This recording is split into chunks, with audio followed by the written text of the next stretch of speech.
নমস্কার, আমি শ্রী হরিহর পাল ঋষিবাণী চ্যানেলে আপনাদের সবাইকে স্বাগত। আমি এখন 10 অবতারের দ্বিতীয় অবতার কুর্ম অবতারের কথা বলছি। তো একদিন দেবরাজ ইন্দ্র তার শ্বেত ঐরাবতের উপর আরোহণ করে পরিভ্রমণ করছিলেন। ঠিক সে সময় গোপন স্বভাব ঋষি দুর্বাসা শ্রীপদ দিয়ে আসছিলেন। তখন তিনি দেবরাজ ইন্দ্র যখন তাকে শ্রদ্ধা নিবেদন করলেন, তখন ঋষি দুর্বাসা তার গলদেশে স্থিত মালাটা ইন্দ্রের গলায় পরিয়ে দিতে চাইলেন। তো ইন্দ্র মালাটা নিয়ে কি করলেন না, তার ঐরাবতের গলায় পরিয়ে দিলেন, যেটা পরবর্তী সময়ে সেই ঐরাবত কর্তৃক পদপৃষ্ট হল। তখন দুর্বাসা তো অত্যন্ত কোপন স্বভাব, রুদ্ধমুনি। তখন তিনি ভাবলেন যে দেবরাজ ইন্দ্র তার মালাটিকে পছন্দ করলেন না। তখন তিনি অভিশাপ দিলেন যে দেবতাকুল স্বর্গভ্রষ্ট হয়। অভিশাপ মানেই তো কিছু করার নাই, ঋষিমুনিদের অভিশাপ তো বাস্তব ফলবে। স্বর্গভ্রষ্ট হলেন দেবতারা, অসুররা অত্যাচার করতে শুরু করলো।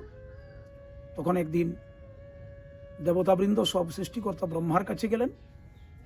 এবারে ব্রহ্মা তাদের যন্ত্রণার কথা শুনতে পেয়ে যন্ত্রণা মুক্তির জন্য বিষ্ণুর কাছে দেবতাদের যাওয়ার নির্দেশ দিলেন। বিষ্ণু শরণাপন্ন হলে ভগবান বিষ্ণু বললেন যে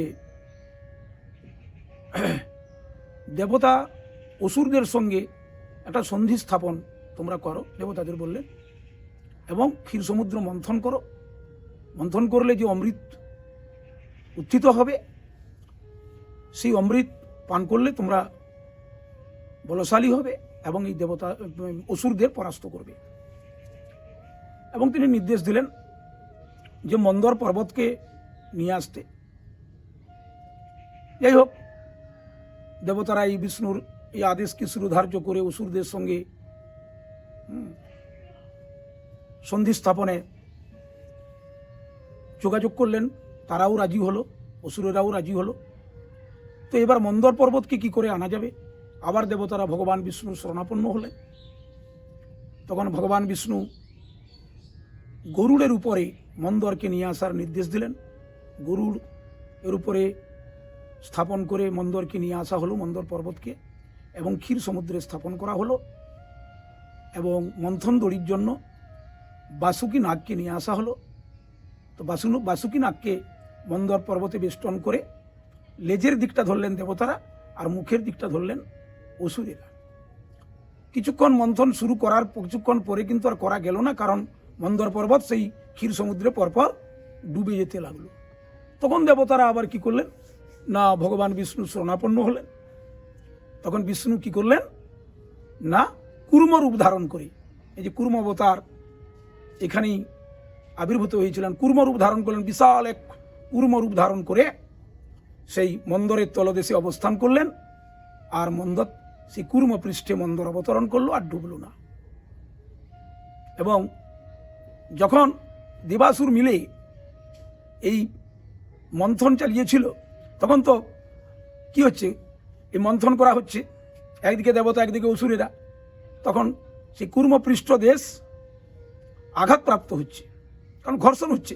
কিন্তু ভগবান বিষ্ণু তাতে কোনো রকম কষ্ট বা যন্ত্রণা পাননি, পরন্তু তিনি আনন্দ লাভ করছিলেন। তো কিছুক্ষণ মন্থন করার পরে হলাহল উঠে এলো, মানে বিষ। তো বিষের হাত থেকে রক্ষা পাওয়া যাবে কি করে?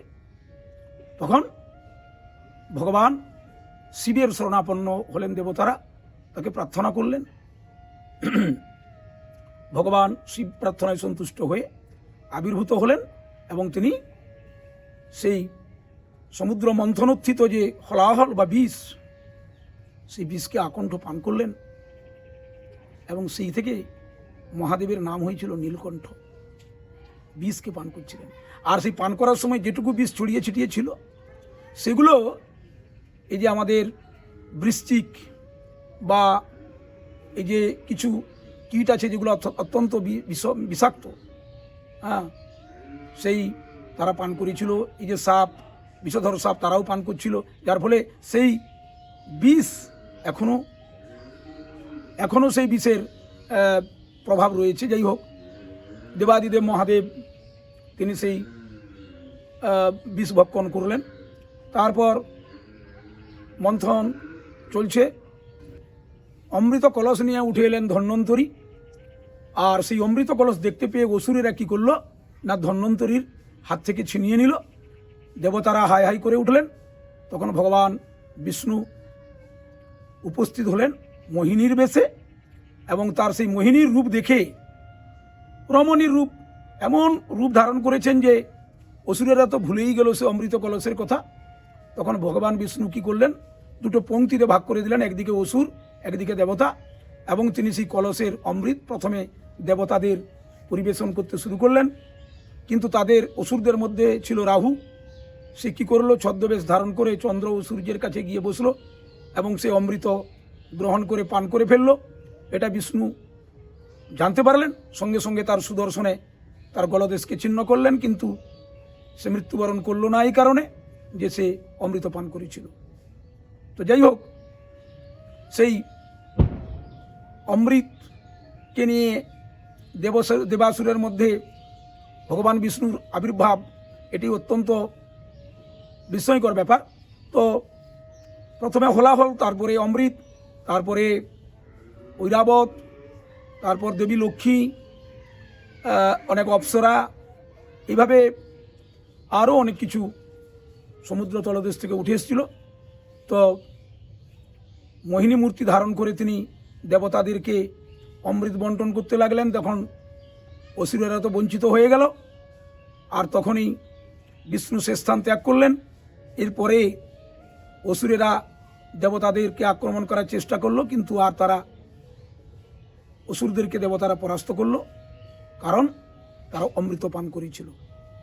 তো এই যে কুর্ম অবতার, এই কুর্মাবতার যে ভগবান কুর্মরূপ ধারণ করেছিলেন, সেই কোন প্রেক্ষাপটে তিনি এসেছিলেন আমি বললাম।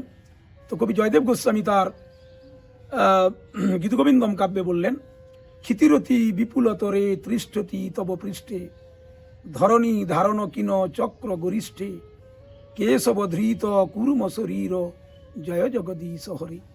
হে ভগবান, হে করুণা সিন্ধু, তুমি এই সমুদ্র মন্থনকালে সেই যে মন্দর পর্বত জলে ডুবে যাচ্ছিল, সে সময় তুমি কুর্মরূপ ধারণ করে তুমি কি করেছিলে, মন্দরকে ধরে রেখেছিলে। জগতের কল্যাণের জন্য, পৃথিবীর মঙ্গলের জন্য তোমার এই আবির্ভাব, এবং দেব আর অসুরের মধ্যে যে দ্বন্দ্ব, সেই দ্বন্দ্বকে তুমি নিবৃত্ত করেছিলে কৌশলে। হে ভগবান, তোমার জয় হোক, তোমার জয় হোক। নমস্কার। এই ভিডিওটি যদি ভালো লাগে আপনারা লাইক করবেন, কমেন্ট করবেন এবং আমার চ্যানেলটিকে সাবস্ক্রাইব করবেন।